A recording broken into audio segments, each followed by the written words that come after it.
In this video, I'm going to show you how to replace your front hub bearing on your Ford Taurus. It's located behind your front wheel. Using a 19mm socket, we'll take off our lug nuts. Make sure you keep a hand on it for that last one. All right, we're going to use a 29mm socket, and we're going to undo our axle nut. All right, so now to take off this washer, I'm going to use a magnet, easiest way. So using a 10mm socket, I'm using a swivel with an extension. I'm going to undo my brake hose bracket.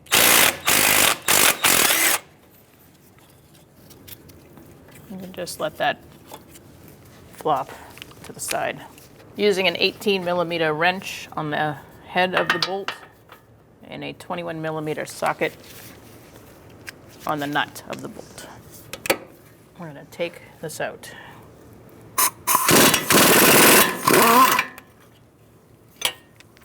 I'm going to thread my nut back on a little bit so that I can tap it out. I'm going to put that on a little bit more so that I don't mushroom out the nut. I'm going to use my piece of wood, and I'm going to try to bang it out a little bit. Just get it to move. That's the goal. Just make sure your brake hose isn't in the way, if you also have to do this. Our vehicle's kind of rusty, so that's why. Trying to separate this knuckle a little bit on the strut so we can slide the knuckle up on the strut in order to get the control arm out. So it's going to take some doing, but with a little patience, you'll get it. So I'm using a chisel, cold chisel in between the pinch area. I'm also trying to get the bolt to move a little. Using a pry bar.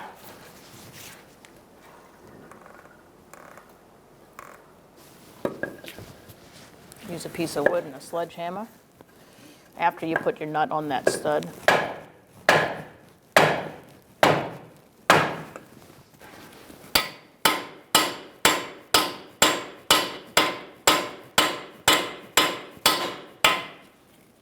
All right, once you start seeing that axle start to move, you know it's free. All right, so I'm going to use some rust penetrant to get this knuckle to slide up and down on the strut.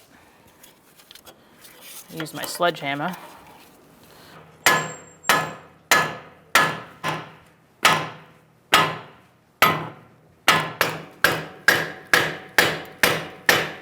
All right, so I'm using an 18mm socket and a pry bar to get this bolt out. So you're going to use some wire cutters. Undo your cotter pin. Might use a pick. Shake it around if your car's rusty like this. Rust typically doesn't like the shakes. I'm not cutting it off, I'm just pulling it out with these. All right, so now we're going to use a 17mm socket to take off our castle nut. Okay, so now you want to whack it right here. Just don't hit your fingers on that. That would hurt. I have my nut on the bottom of the tie rod so I can go like that if needed. Okay, so that's free, so we're going to take our nut off.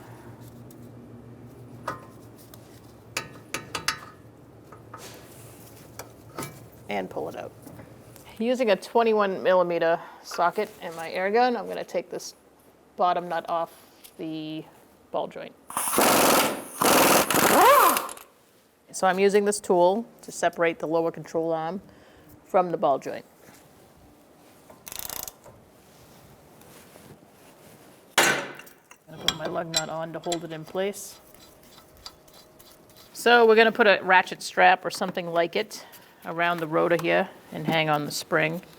And the goal is to lift up the knuckle enough to get the control arm out. All right, now that we have our ratchet strap holding up the knuckle by the studs, I'm gonna pry down on this pry bar and push this away and get that ball joint out, which is what I've done. So you're gonna use a 15mm socket with a swivel to get to these caliper bolts.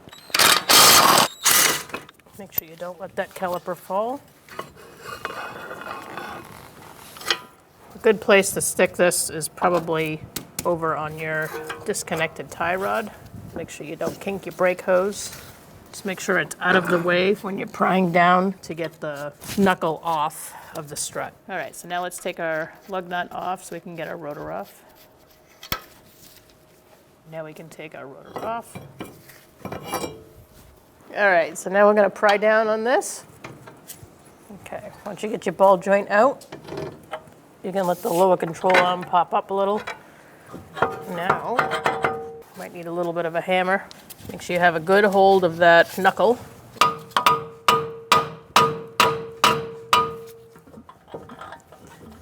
Make sure your axle's out. So I'm pulling away and tapping it down. You're gonna wanna take your knuckle out of the vehicle completely and set it on a bench. So I'm gonna use a 15mm socket. Take my bolts out for the hub.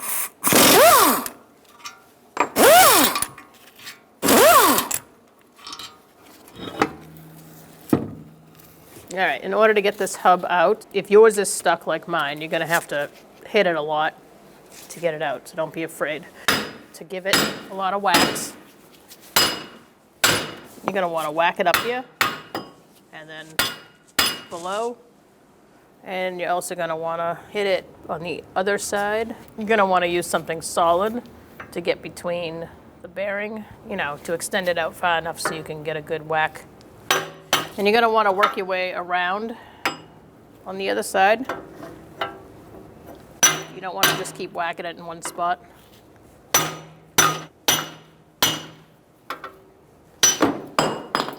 There you have it. So now what you're gonna do is clean this out really well so that the new one just slides in nicely. So after you get a rag in there, you're gonna wanna sand it down with something. All right, there we are. We're cleaning up the surface for the hub. This has a lot of corrosion. I'm using a wire brush, and I'm also using some attachments on my drill to get this clean. You definitely don't want to dig into the metal part. You just want to get the corrosion off. So you don't want to gouge into the surface, but you can use a razor blade. That's all you can get in there. Just be careful not to scratch in too much. The new hub, it does not get pressed in, so it's not like a machined surface, but you still want to be careful.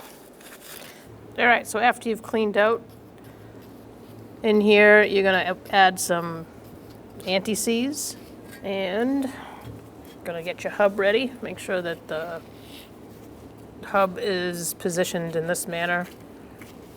It's kind of an elongated triangle. And then you're gonna wanna put this on by hand. You don't wanna hammer on it or anything at this point.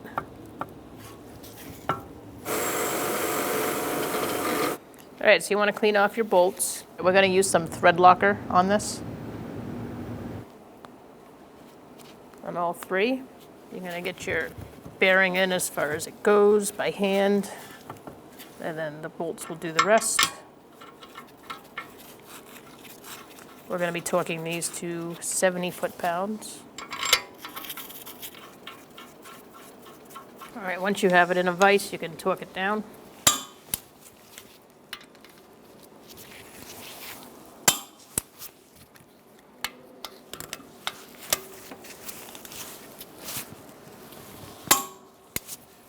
And then I'll go around one more time. All right, so now your hub is in the knuckle, and now we can bring it over to the car for install. So now we're gonna put our axle in as we feed the strut through the knuckle. The last thing we're going to be putting in is the ball joint. So you're going to be lining up this bracket in the back with the slit in the back of the knuckle. Once you get past the axle part, things should start to go in where they need to. You're going to need probably a helping hand to get someone to pry down on the control arm in order to get the ball joint in. If you find that your dust shield for your brakes is a little bent, you're going to want to put that back where it was. I'm just using some locking pliers. It does take a lot of effort getting that ball joint in that lower control arm. Kind of pry it away and put it back where it goes. All right, now that we've bent back our shield there, we're going to put our axle nut on. Put your washer on first. Just hand tighten that for now. Using a 13mm socket, after you've hand tightened your nut, you are going to tighten it down to 184 foot-pounds. You're not going to want to use any air guns or battery-operated guns for this. You just want to crank it until it stops and then torque it to 184. I'm holding my hub still, using a pry bar between two lug nuts and using the floor as my stopper. All right, so now we're going to torque it.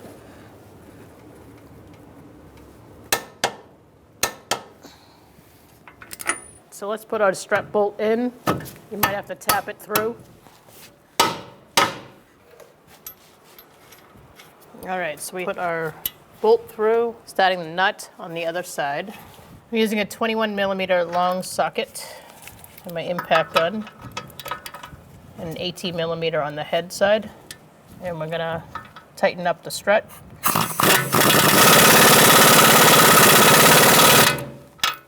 All right, we are going to torque this pinch bolt to 59 foot-pounds.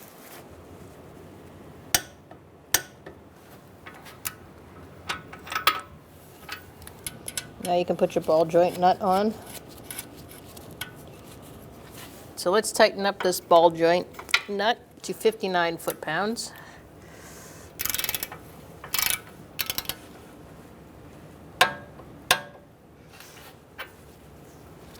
I used a 21mm socket to tighten that ball joint nut. All right, so once you get your nut tight to 59 foot-pounds, you're going to see if your cotter pin fits through. If it doesn't, you can tighten it until it does, until it lines up. Don't ever loosen it. Always tighten it to make it fit. So I'm going to tighten mine up a tiny bit more to line up my hole better. That looks good. You're going to feed your cotter pin through and pull that part down, and then the other one can go around. You can use your fingers to start and then lock it down with some needle nose pliers. Usually tap it up a little bit and then I cut the excess off with some wire cutters.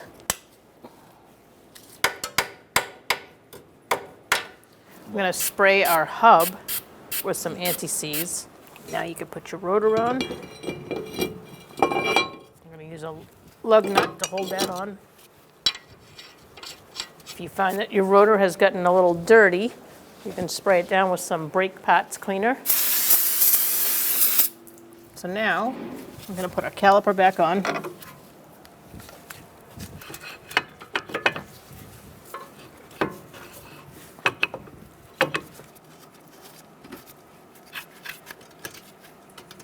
I'm going to tighten down those bolts. Using a 15mm socket, we are going to torque these caliper bracket bolts to 79 foot-pounds.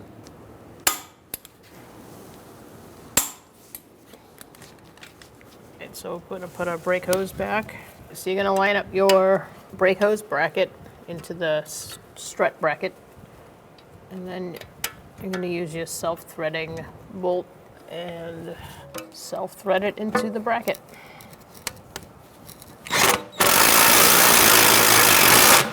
Like that. And after you put your brakes back on, your rotor and your caliper bracket, you're going to want to take your lug nut off. So now we're going to place our tie rod back in the knuckle. Just line up the stud to go through. And then we're going to put our castle nut on. We're going to snug this up a little bit with our gun, and then we're going to torque it. Zip this on a little bit. And once you get it snugged, we're going to torque it to 41 foot-pounds.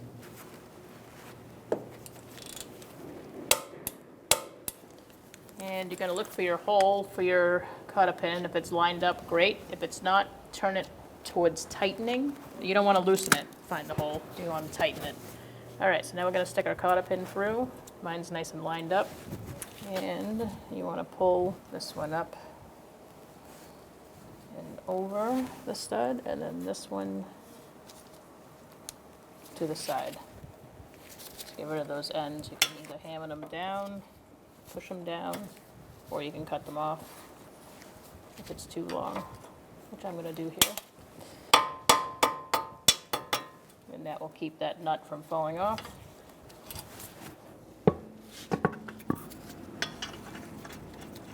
Make sure you put them on hand tight first, and you're going to tighten them in a star-like pattern using a 19mm socket. I usually do the bottom one first and walk the wheel on.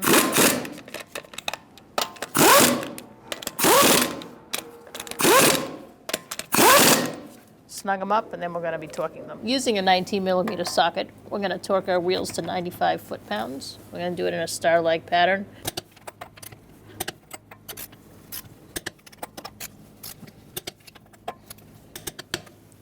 I'm going to check it one more time, go all the way around.